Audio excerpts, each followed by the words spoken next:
Okay? So now, I keep the sleeve at the angle of my body to where gravity's taking over this way. If I stand here with this leg here, and if I pump this knee, I'm just pulling with my arm. It's very difficult to create meaning.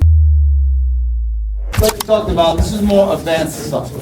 Generally speaking though, if you're fighting basic versus basic, intermediate versus intermediate, if you don't know a gripping system, then this won't come up, because this is a little bit more advanced, okay? Let's talk about stuff that will most likely come up for everybody. We're in this position, and then they reach for this collar hand. If you can catch it, great, okay? And we talked about keeping the hands in a place where we know where the target's gonna be. Okay, so in this case, obviously we're protecting this lapel head here because we really want to protect this, but he's not so experienced. You are, but let's just say he's not so experienced. It's not so far from here to here, okay? So when he goes for this collar, it's very easy to go intercept here and then go catch this wrist, and now I control this hand, okay? And then same idea to secure the sleeve. Look, I peel, use the thumb, and down. Okay? And the key with this is you have to anticipate him breaking the sleeve away. Rip the hand away. Ah! If I keep it here, it's a lot of tension on the fingers. Okay? So the moment he reaches and I have the sleeve, as he's yanking the hand away, yank it. See how I'm following with the sleeve? So rip it away. Okay? So now I keep the sleeve, but because I'm giving him slack, there's no tension on his hand. Right?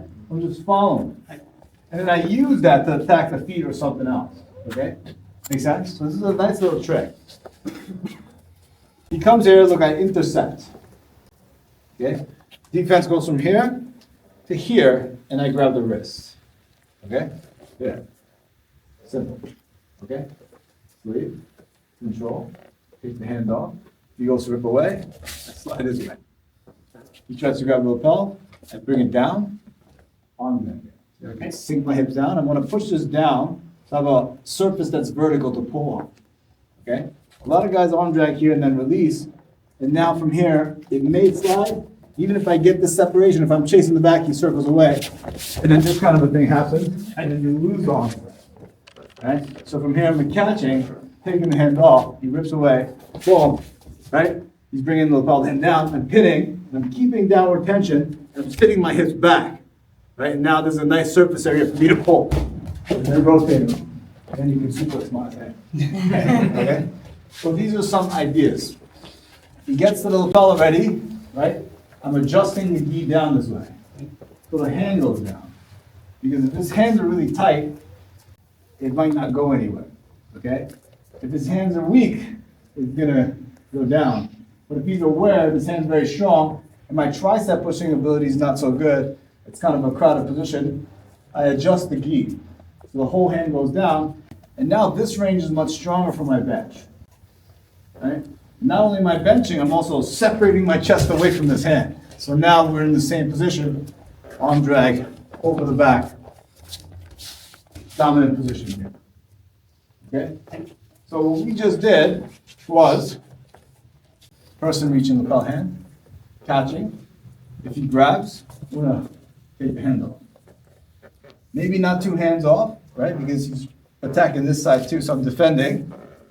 Adjusting the gi, popping one hand off. Pinning the cross, arm drag, over the back. Okay?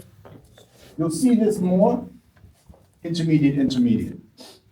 Advanced, advanced, very rare that a person comes out and then reaches like this. Very rare, right? So, in the dojo, you'll see this much more common. So if you're training for this left hand pulse all the time, like I gotta get good at this, you may not see it unless you're going with higher belts.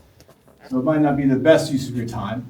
Maybe master this portion first, and then you can get to this later, and then, oh, I remember that one time. I went with a black belt, kept getting stuck, left, like this, post, you know? Oh, now I know what to do there.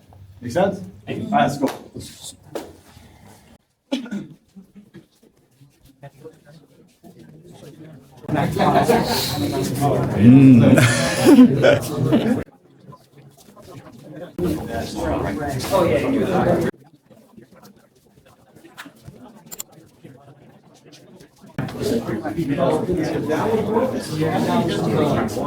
Position and just kind of understanding hand position, it's so crucial because it reduces risk of getting bombed, you know? And you're never taking on the full brunt of someone's abilities strength-wise, you know?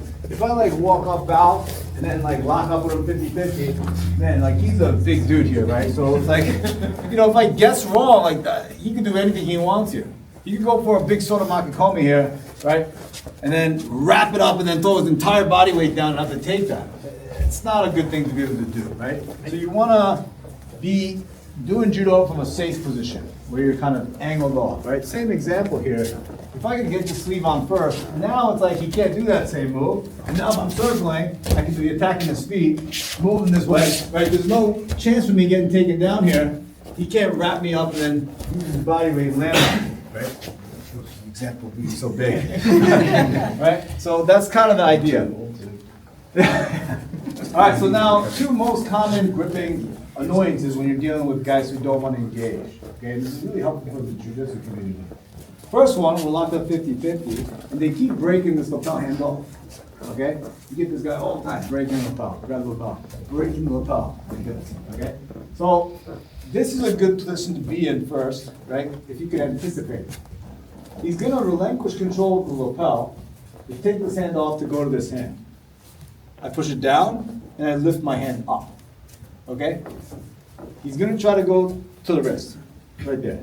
Okay? So I'm going to anticipate the moment he lets go, I push this hand across, and I lift the hand up. Right? So now we have a great position to crowd him and attack that down. Okay? Really simple. You're not always going to be able to time this. Okay? Goes for the lapel break. I up, open. Now I step, circle, and then foot sweep that trailing leg. So now, even if I don't take him down, he has one hand on, not in a meaningful way. Right? Now I have two hands on. Now I can start attacking the feet, creating angle, pulling his head down, and now this is my shot. Big turn throw, if you have a big turn throw. Okay? It could be a double. If you do jiu-jitsu, right, you could, because I'm already controlling his arm across. Now I can shoot without the guillotine risk. Big double, take him down, run him over. Okay? So see how this is a good thing. It's much different than like, okay, here we go. And getting strangled. Okay? Two hands on. We're going to do it at this speed. I'm going to do it. Okay? You do the drill. Yes. So there's plenty of time for him to react, right? And little by little, it's going to be automatic, faster and faster. And next time you're locked up, you know the person's going to go break this lapel, and you feel it, right? And then you do it. Up, yeah. Uh-oh.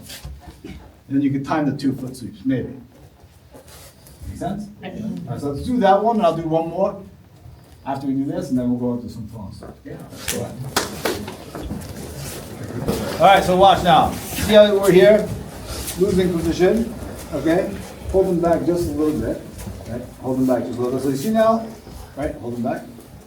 Pull them back just a little bit. Go onto your heels. Do this. See how I want you to take your body and lean back, lean back, lean back. Okay, you see this? Right? This position, pump fake in the lean. It looks like something like that. Okay, so now, neutral. In order for him to defend Tomonagi going this way, he has to lean the opposite direction. Okay? And the footwork, this foot has to come forward enough to create an angle of my body to where gravity is taking me over this way. If I stand here with this leg here, and if I pump this knee, I'm just pulling with my arm. It's very difficult to create meaningful off balance this way. So this leg comes forward and I pump this foot. Okay? Make sense? Take Tomonagi, Ochi here. Okay? So now you've got to have a back and forth area. Losing in position. Make it look like I'm attacking Ochi, inside chip. And then I'm shooting underneath with Tomonagi. Okay, but I'm using my body weight. Okay? Losing position here. I'm going to go Tomonagi, and going to lean back. Oh, Ochi, and then cut this hand off. Okay, so now I'm not in losing position anymore. Now I don't want to do Tomonagi because if I miss, I lose this opportunity to slam him. Now I'm in a great position to attack inside trip and have a lot of success. because my hand's in such good position, right? So winning position offense, losing position offense, okay? Losing position offense, I can go for a tomonage and try to throw him, or I could use a bad tomonage, right? Just like defense. Okay, now we're at least doing ground stuff. Okay, now we're kind of doing, you know, whatever you can do on the ground. At least I'm not gonna get slammed here, right? Make sense? Yep. So now when we're doing judo again, okay, let me not get out grip this time. Make sense?